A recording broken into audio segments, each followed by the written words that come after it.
То что такое Конституция? Это устройство. Это вот, телосложение тоже называется словом Конституция. То есть как? Это вот так вот оно вот сложено, это тело, да? Но Конституция тела, там Конституция еще чего-то. То есть это устройство, как оно устроено.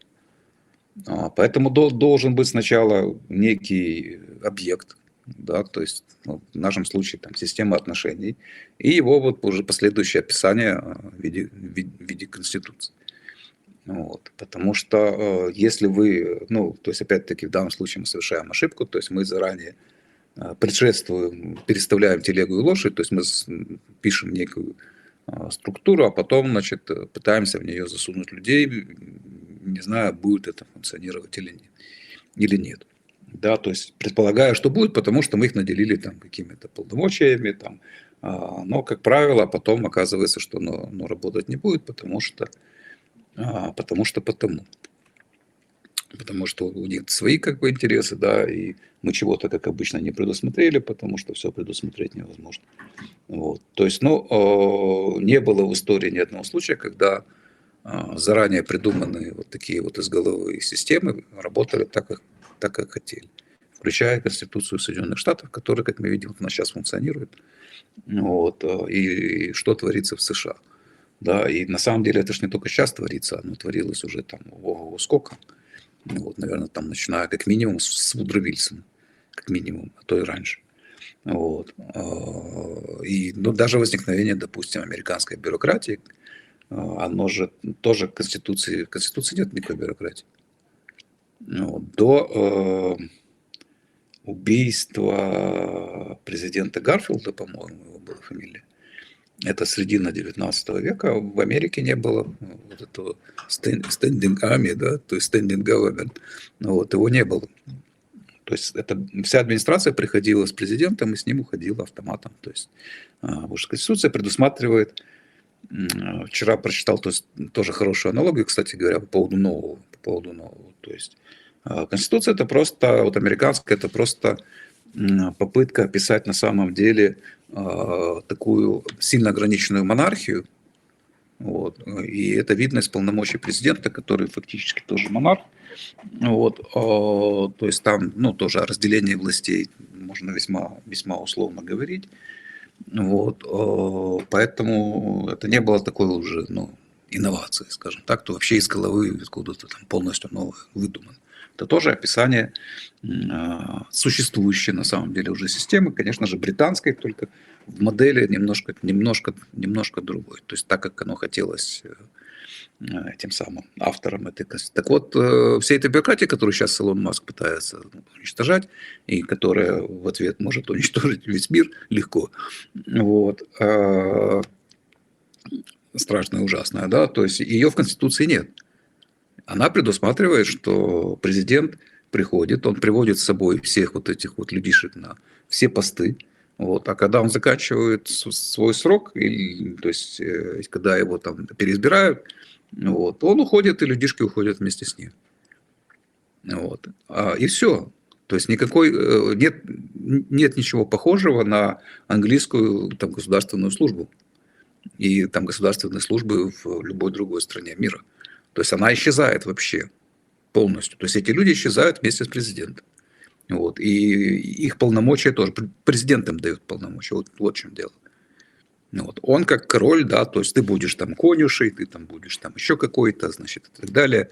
Вот, а ты будешь, значит, заказной следить. Я тебя там назову министр финансов, к примеру. Да. А другой президент может вообще прийти и сказать, мне министр финансов не нужен, я сам себе министр финансов. Вот так, да. То есть не было вот этого постоянного, так сказать, штата вот этих вот несменяемых, независящих от политической власти работников. Вот.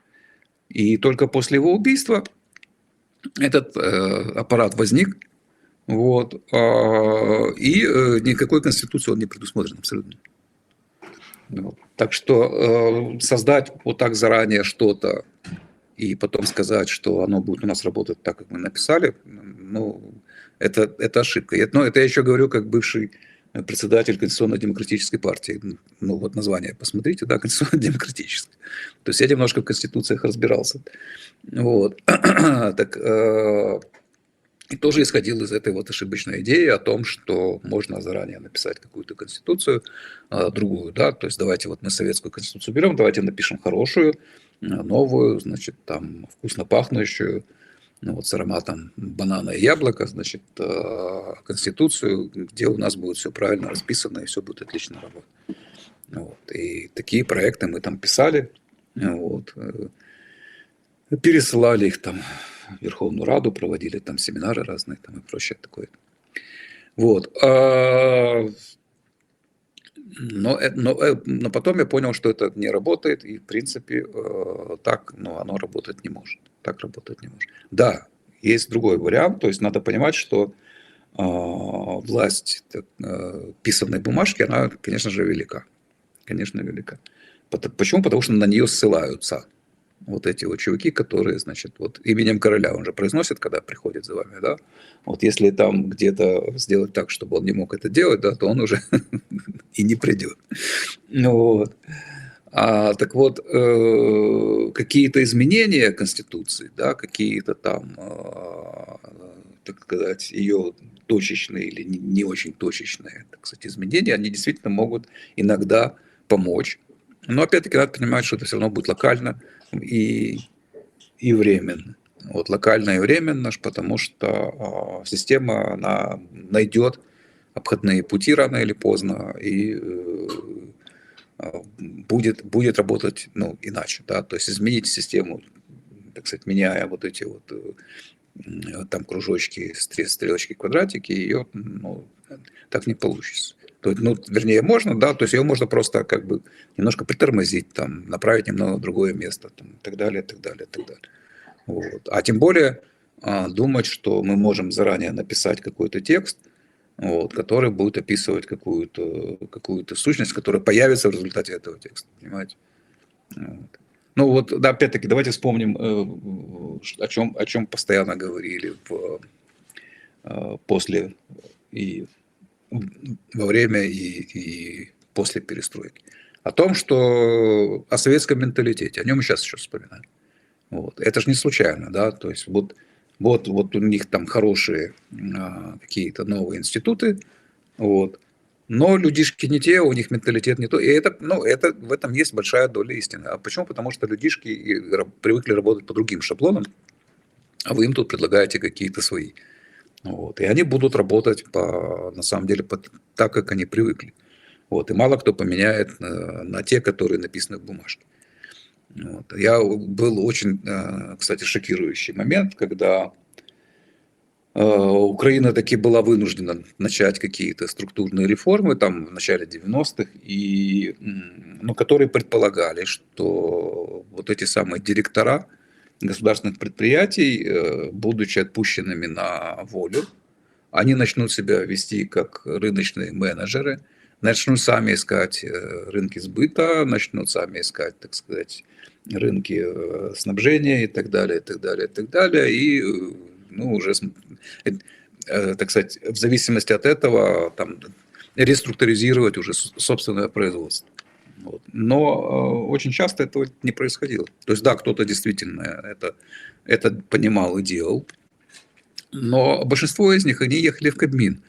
Вот. И я их там как раз видел, вот этих вот всех чуваков, которые в коридорах этого Кабмина, значит, там сидели, стояли, значит, там с какими-то сумочками, вот, где им жены там понасовывали, значит, там сало и вареных куриц, вот они их, значит, на подоконниках этого Кабмина ели, ожидая приема там какого-то чиновника. Вот, потому что они привыкли, что чиновник решает эти все вопросы, вот, и они не верили, что теперь он их не решает. Они все равно туда ехали. Вот, и это одна из причин того, что многие предприятия потенциально, которые могли бы действительно приносить прибыль, были разрушены, ну, вот, исчезли, потому что вот этот вот менеджмент, он имел сознание другое.